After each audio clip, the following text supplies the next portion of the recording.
The second presidential summit on gender-based violence and femicide has been described by many as another pep talk. Non-profit organizations fighting against the scourge of GBV say the summit failed to address real issues, chief among them the lack of funding from government. Molo Songolo and the Safe House in Cape Town are some of the organizations affected. They say they have to dig deeper into their pockets to help GBV victims. Let's go to our reporter Nosethu Hejana, who is in Cape Town for us to speak to us. Nosethu, I just spoke to the professor, who is part of the presidential summit, and she says that there's a lot of things that they've done. Out of 19 things that they agreed to back in 2018, only 5 have not been implemented. But tell me, what is the organization that you're speaking to telling you? Are they saying that, things are getting better on the ground where they have to help victims?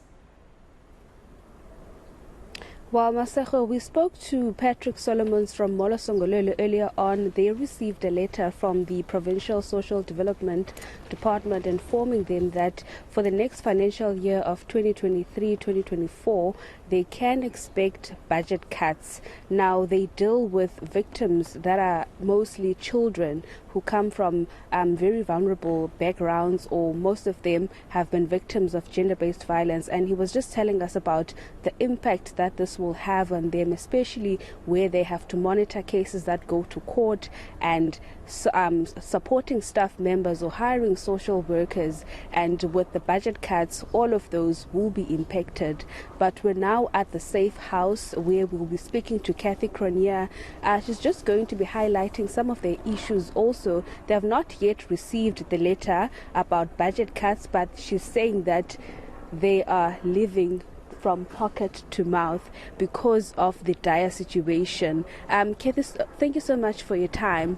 Thank you. I mean, obviously, you attended the summit. A lot was said, especially by many NPOs, about the lack of funding or not having support from the government.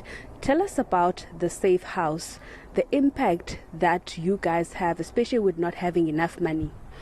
Okay, so basically, us as a shelter in the Western Cape, along with another 4 shelters, our funding is so dire that if we don't get more funding by the end of the month, we will have to close our doors.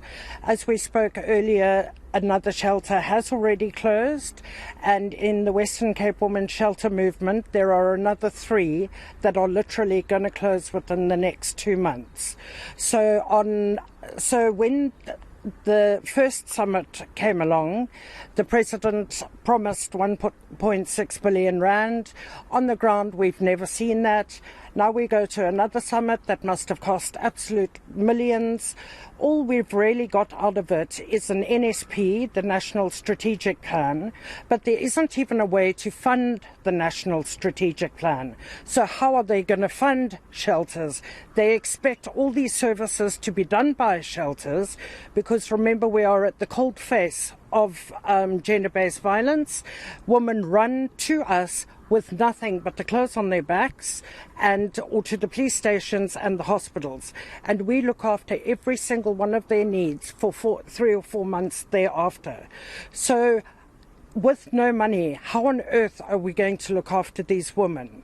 The Western Cape government does provide 30% of our budget, but the other 70% is left up to us to find. What made us really angry at the summit is somebody stood there and said, well, NGOs that are subsidized by government must go fundraising and find their own money. Post-COVID, there is no money available, not only locally, but nationally and internationally. There is no money. Everybody's got COVID fatigue, donor fatigue, and funding fatigue. I was saying the only thing we got out of the summit was the NSP, and what the NSP says for shelters is that they were going to put through a victim empowerment services support bill. That still hasn't been done. There's going to be standardized sheltering.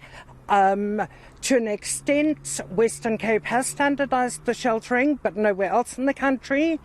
And funding of the model of sheltering. There is no funding. Sure. Let's quickly talk about the work that you do here at Safe House.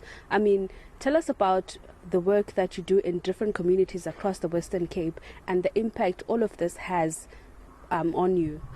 Okay, so the Safe House during COVID became a frontline shelter, so everybody that needed somewhere safe came through the Safe House. We became a stage 1 shelter where everybody came to us for 14 days and thereafter they went to one of the other shelters. And as a Western Cape Women Shelter Movement, that's how we stopped all the shelters from having to close down from COVID. But currently we look after, our drainage area is from Lavender Hill, Muizenberg, all the way around to Cape Point, and includes Hout Bay and Komiki, Ocean View, Red Hill, Masiphumeleli. So we've got a huge drainage area. The services we offer, they come in, we clothe them, we feed them, they have psychosocial support. We also try and upskill them because the problem is that they all rely on a perpetrator that has them bound economically. So in order for them to earn their own money, we try and upskill all our ladies. Sure. Thank you very much, Kathy. We will definitely continue this interview after this. But Nosethu, that is the sentiment shared by a number of NPOs across the Western Cape, the lack of funding and obviously not having enough to support the work that they do.